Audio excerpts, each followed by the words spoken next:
ભાવનગરનો ચકચારી case જેમાં થોડાક દિવસ પહેલા શૈલેષ ખામલા નામના એસીએફ દ્વારા પોતાનો હસતો રમતો પરિવારનો માળો વિખેરી નાખ્યો। ક્રાઇમ મિસ્ટ્રી જેવી ઘટના જેમાં દ્રશ્ય મૂવીને ટક્કર મારે તે ઘટનાને તેણે અંજામ આપ્યો। પોતાના જ કુમળા બાળકોની પોતાના હાથે હત્યા કરી દીધી માત્ર એક પ્રેમિકાને પામવા માટે।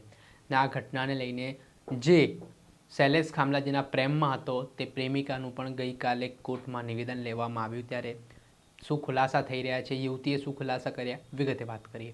વૈષ્ણવજન તો તેને કહીએ જે પીડ પરાઈ જાનાને રે।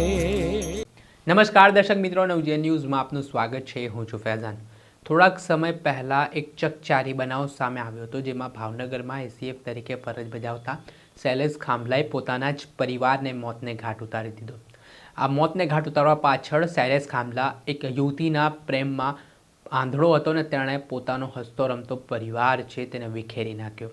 ઘટનામાં વાત કરીએ, દિવાળીનો સમય હતો ત્યારે શૈલેષ ખામલાનો પરિવાર સુરતથી ભાવનગર આવ્યો હતો।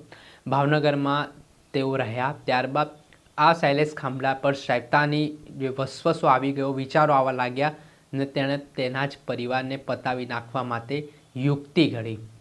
જેમાં એવું પણ કહેવાય રહ્યું છે કે તે એક યુવતીના પ્રેમમાં હતો ને તે એટલો પ્રેમમાં ગળાડૂબ થઈ ગયો કે તેણે પોતાના જ કુમળા બાળકોની હત્યા કરતા તેને જરાક પણ વિચાર ન આવ્યો। ત્યારે તે પોતાના બાળકોની હત્યા કરે છે, પોતાના પત્નીની હત્યા કરે છે ને ત્યાં જે જગ્યા પર તે રહેતો હતો ત્યાં ખાડો ખોદીને તે ત્રણેય લોકોના મૃતદેહ છે તે ખાડામાં નાખીને ખાડો પૂરી દે છે।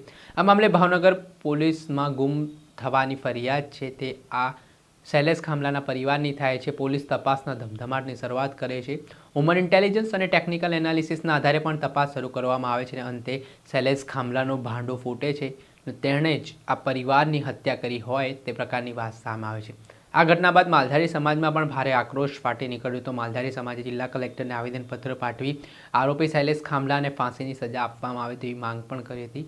ને આના સંદર્ભમાં જ્યારે શૈલેષ ખામલાના ફોનની તપાસ થઈ તે દરમિયાન એક યુવતીનો સંપર્ક મળી આવ્યો જેની સાથે તે સંપર્કમાં હતો અને એવું પણ કહેવાય રહ્યું છે કે આ યુવતી સાથે શૈલેષ ખામલા પ્રેમ કરતો હતો અને તે યુવતીને કહેતો હતો કે તેના લગ્ન સાટા પદ્ધતિથી થયા છે, પરંતુ તે લગ્ન કરવા માંગતો હતો આ યુવતી જોડે તેવી પણ વાત સામે આવી રહી છે। ત્યારે આ યુવતીએ ગઈકાલે ભાવનગર કોર્ટમાં જુબાની આપી છે અને આખા ઘટનાક્રમના વિશે તેણે વાત કરતાં કહ્યું કે શૈલેષ ખામલા તેના પ્રેમમાં હતો ને તેની જોડે લગ્ન કરવા માંગતો હતો ને તેના જ પગલે શૈલેષ ખામલા સામે જે યુવતી દ્વારા નિવેદન આપવામાં આવ્યું છે તેને લઈને હવે પોલીસે પણ હાલ તપાસ છે તે વધુ તેજ બનાવી છે। આ કેસમાં મજબૂતમાં મજબૂત ચાર્જશીટ થાય તે માટે પોલીસ દ્વારા પ્રયાસ કરવામાં આવી રહ્યા છે ને હજી જે માહિતી આ કેસને લઈને બાકી હોય કાઢવાની તેને માટે પણ પોલીસે ઊંડાણપૂર્વક તપાસ હાથ ધરી છે। દર્શક મિત્રો, આવા જ નવા વિડીયો સાથે આપણે માહિતગાર કરતા રહીશું, એટલે નવજીવન ન્યૂઝ જોતા રહો। વૈષ્ણવજન તો તેને કહીએ જે